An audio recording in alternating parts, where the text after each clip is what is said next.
Oh, it doesn't work. He threw his Axion bolt. Be What careful. in the fellow Guardians? Welcome to the channel. Today I'm talking about the ShadeBinder. Long story short, I was trying to use Top Tree Voidwalker with the overcharged Axion bolts, which requires me holding down the grenade button. Unfortunately, I didn't know that my mouse button was broken, so I couldn't hold down grenades. By the way, if you're having trouble against Axion bolts, you can shoot them. I think that's worth saying. Not a lot of people know that and just immediately knee-jerk react and say, Axion bolts are OP.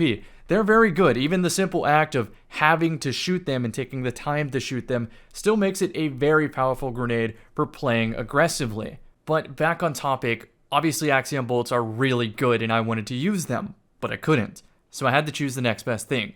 If you watch my hour-long build crafting video, I talk about archetypes of builds in Destiny 2, one of them being the Disruptor, which I think Axion bolts fit into.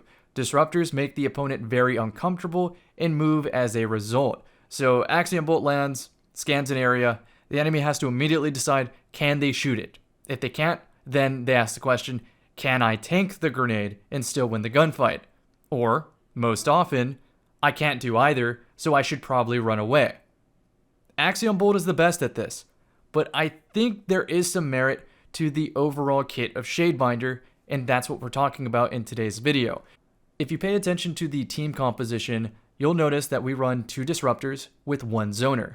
The 2 disruptors are the Axion bolt thrower and the cold snap thrower, and the zoner is the young Ahamkara's trip mine golden gun.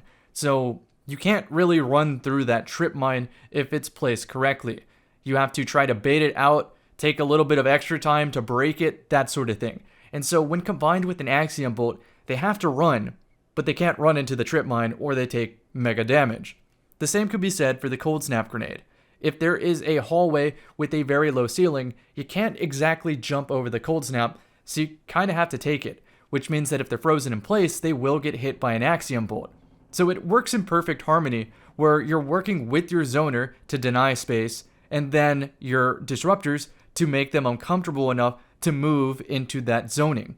I'm not going to deny that Voidwalker has an amazing rush down kit, that's another archetype, where they can push forward with Blink very aggressively between sniper lanes and get in close for free without much risk. They can blink behind enemies and make them force a 180 so that your teammates can shoot them in the back, and it just takes time to do that, so it really helps with getting in. ShadeBinder is the opposite, the yang to the yin. It is a defensive playstyle, where you punish aggression. If they overextend and you throw down a rift, and you have the aspect that creates freezing on that rift, and you're using empowering rift so that the animation of the rift is even faster, guaranteeing that you can punch them. And then you also have ice flare bolts, so if one person gets frozen and dies, it chains a free cold snap on the floor that hunts the other 2. Yes, you can reverse sweep a team just because their shotgunner got a little too adventurous. That's pretty much the whole concept of stasis. It puts the opponents on pause, which means that if you are the person flanking on your team as a ShadeBinder, it makes the most sense. Because if all of a sudden 3 people push you, there's a realistic chance that maybe you win it, but usually what happens is they're put on pause, and it gives your teammates enough time to make it to where you are and help you out. In this new sandbox, ShadeBinder plays very similar to the way it used to play, though the combo windows of killing a frozen target are a lot tighter and less forgiving, but that doesn't mean impossible. So when I say a combo window, that means how much damage can you put on a frozen target before they're able to return damage to you. And that's very important if you're solo dealing with a super. You might have to freeze rip them, then immediately melee freeze them, and then immediately throw a cold snap at the floor a certain distance away, so that by the time they break out, they're frozen a 3rd time and put in stasis for a good 10 seconds. And all the while you're doing that, you're trying to say, can I squeeze in a melee here? Can I squeeze in a slug shotgun headshot here? So as you play this class more, you have a much better internal gauge of what combos work and what combos do not, and you die a lot less. So as I kept playing with this class, I got away with a lot more. A lot more. So much so I started exploring some novelty builds, like, this one's gonna sound crazy, Lunafaction boots. Do you know what that exotic does?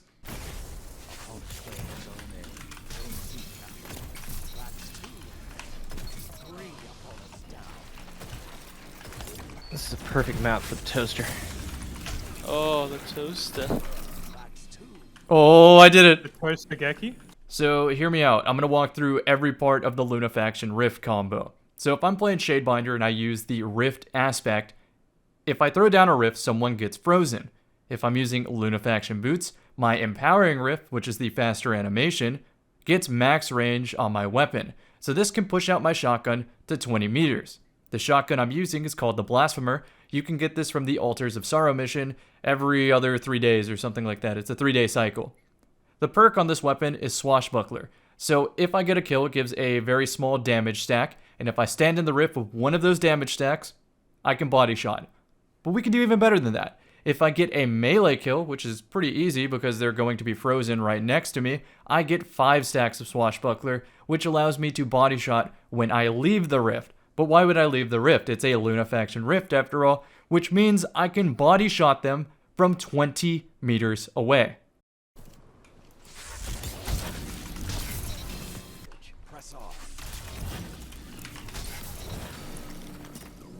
You don't think rending comes up as much, Shmeem?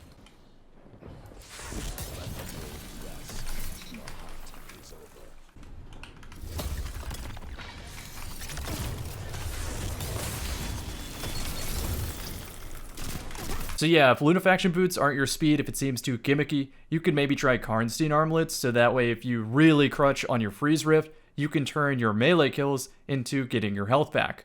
Out of both of the builds, I don't know what I like more, Lunafaction or Karnstein. As a rule of thumb, if it's a close quarters map, go Karnstein, and if it's a very long range map like Widow's Court, just go Lunafaction, and don't even try to freeze people with the rift, just have it in your back pocket and use the Lunafaction rift as intended.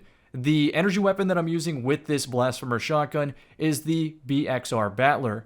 This one has a perk called Blunt Execution Rounds. If you land a melee hit, it will power up the next shot, even when it's in your backpack, to deal 150 damage to the head. So you can deal some major damage after picking up one free melee kill, and the best part is, you can do it with the shotgun in your hands. So, melee kill gets your swash times 5, and if the opponent doesn't want to deal with you, then just switch to the battle rifle and hit them at a long range. By the way, feel free to adapt any of these builds to your own. I think there's an even better exotic than Lunafaction or Karnstein. Ding ding ding, it's Ophidian Aspect. So yes, having more handling on your weapons, as well as, more importantly, a longer melee lunge distance, which means that you're getting your kills to begin with, which is the most important part. Securing the kill is way more important than getting a better second or third, a win more situation. We just want to win in the first place. So, I hope this video was entertaining. Just wanted to show y'all what I've been exploring in Destiny 2, what I'm passionate about, and didn't really have any rhyme or reason on the structure of the video, on the presentation. Just talk, and if someone cares to listen, well, here's the video. Thanks everybody, see you in the next one. He went to the library. Went out. We can play the res. Okay. He's on bridge. On camp. Wombo combo!